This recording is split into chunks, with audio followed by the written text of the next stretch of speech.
Guys, this week has been an absolute show on Twitter, fam. I honestly didn't want to make this video because of how I was feeling, but at the end of the day, we move in it. If you're on anime only and you managed to avoid the leaks, hats off to you, seriously. This Wednesday got me breathing like this. I had a sense of dread for this week's episode because Gojo was gonna get sealed. But guys, I have to say, this episode was a return to form for Jujutsu Kaisen, bro. Like, this is what I'm talking about, man. Gojo Zono and the episode director Teppei Okuda, they were cooking during this episode, and I'm so happy, fam. I'm so happy. The episode started off so well with a scene which actually was not an anime original, but it was a JJK extra that Gege drew. And as soon as I saw that crisp animation with the character designs, I knew we were in for something different. And I love how the animators made this scene look like it was an interview. Seeing that addition in the anime was a proper gut punch, I'm not gonna lie.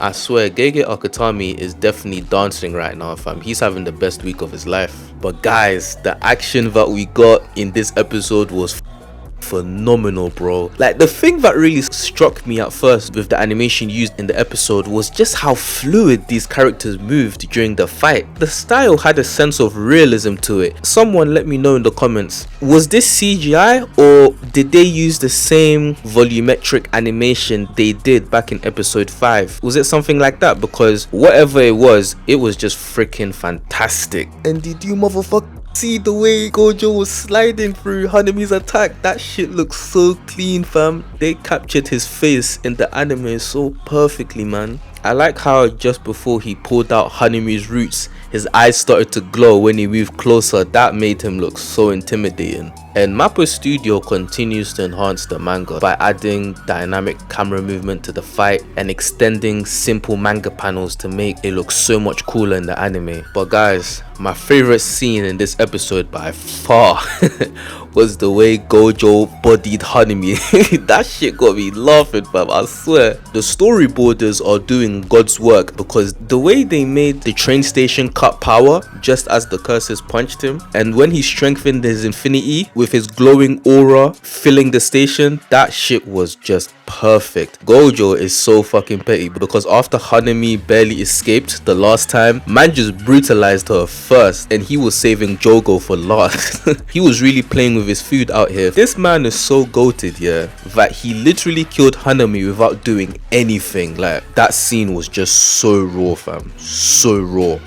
You know what I find so funny with this whole fight, yeah, is that normal civilians are probably looking at Gojo thinking he needs help or something. And for you guys wondering, yes, they can see Choso and the transfigured humans too. As soon as Mohito pulled up on screen, you know he's about to bring the chaos, and this is where we probably get to witness what it means to be a Jujutsu sorcerer. Gojo works best alone. He needs no one else because he's so strong, and also he probably does it to minimize casualties, right? The unfortunate reality of being a Jujutsu sorcerer is that death is guaranteed. Like, no one is safe. Because of that, you have to learn to disassociate from your emotions. The curses, with the help of the brain, were well prepped for this fight, and they really tried to push Gojo to his limit. Like, one slight change they did in the anime that was really good was that when all of the civilians were being slaughtered, we didn't see any emotion on his face, as opposed to the manga where he looked horrified between all of those dead bodies because he was unable to save them. The directing in this scene makes us feel the same anticipation that the curses felt when they were thinking about what Gojo was gonna do next. And this is when Gojo unleashes his domain expansion, infinite trauma. Guys, listen, the build up to him casting that was so epic, fam. The animation in this scene was so brilliant, and I'm so proud that the animators didn't use still frames to animate Gojo taking out Mohito's monsters, because the way Gojo was running through all of them with such desperation, I felt that shit.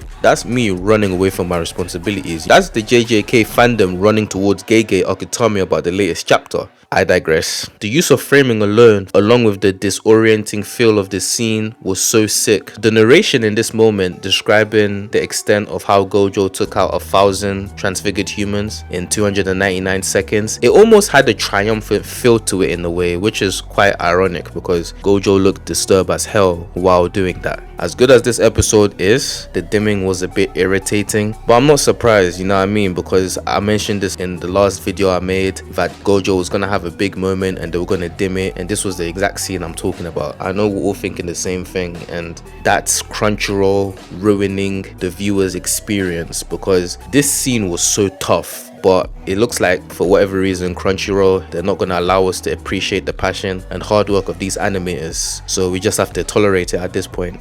We finally see the prison room in front of Gojo. It opens up, and as Gojo stares into the eye of the prison room, you can see within the pupil of the eye that his face is missing. That is such a poignant scene, because that represents that Gojo has an identity crisis. It makes you reflect back on what Geto said back in the Hidden Inventory arc, where he mentioned, are you the strongest because you're Gojo Satoru, or are you Gojo Satoru because you're the strongest? Everybody knows him by his strength, right? Nobody really knows who he is as a person. What even made this even more emotional was when Geto finally pulled up behind him and said, yo, Satoru. That was a beautiful scene, man, like with the OST and flashbacks. What makes this even more sad is that if you look at Gojo's face in the scene, he was smiling when he saw Geto, but deep down he knew that this was too good to be true, because he killed his friend years ago. I have to give it to the voice actor Yuichi Nakamura, because he is one of the best voice actors in the game right now. The amount of emotion that he gives to Gojo and asking Geto who he is, like that shit rocked me, fam. You know what I'm saying? And it's only Geto who's able to make Gojo feel like this, because it was Geto who knew him the most out of everybody else. Fam, I'm not gonna lie, if I saw one of my dead homies standing right behind me, I would have been screaming, fam.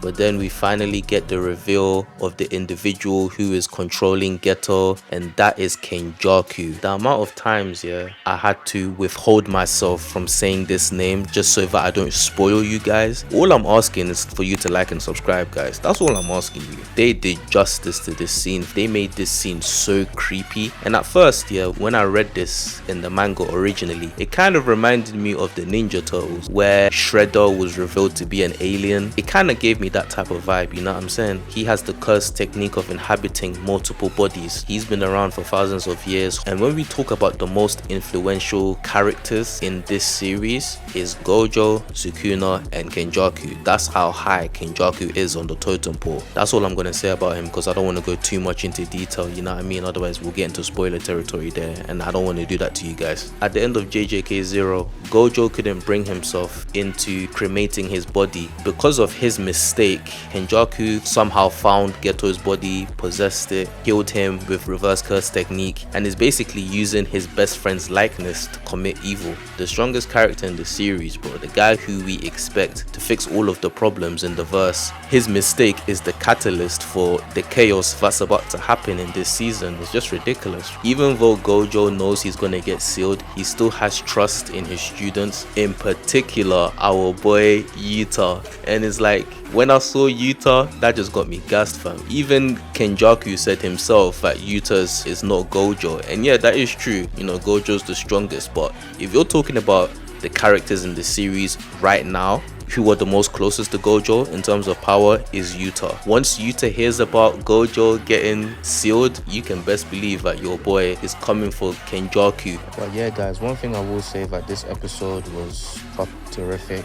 And just seeing the way Goshozono and the storyboarders animated this episode, Goshozono has really earned my trust with this series. This was one of the episodes which was the determining factor for me. They knocked out of the park with this one. I was gassed watching this episode, fam. Like, this was a fantastic episode. This was phenomenal. The action was great. The emotional stakes were great. The reveals also were great with the whole KENJAKU thing.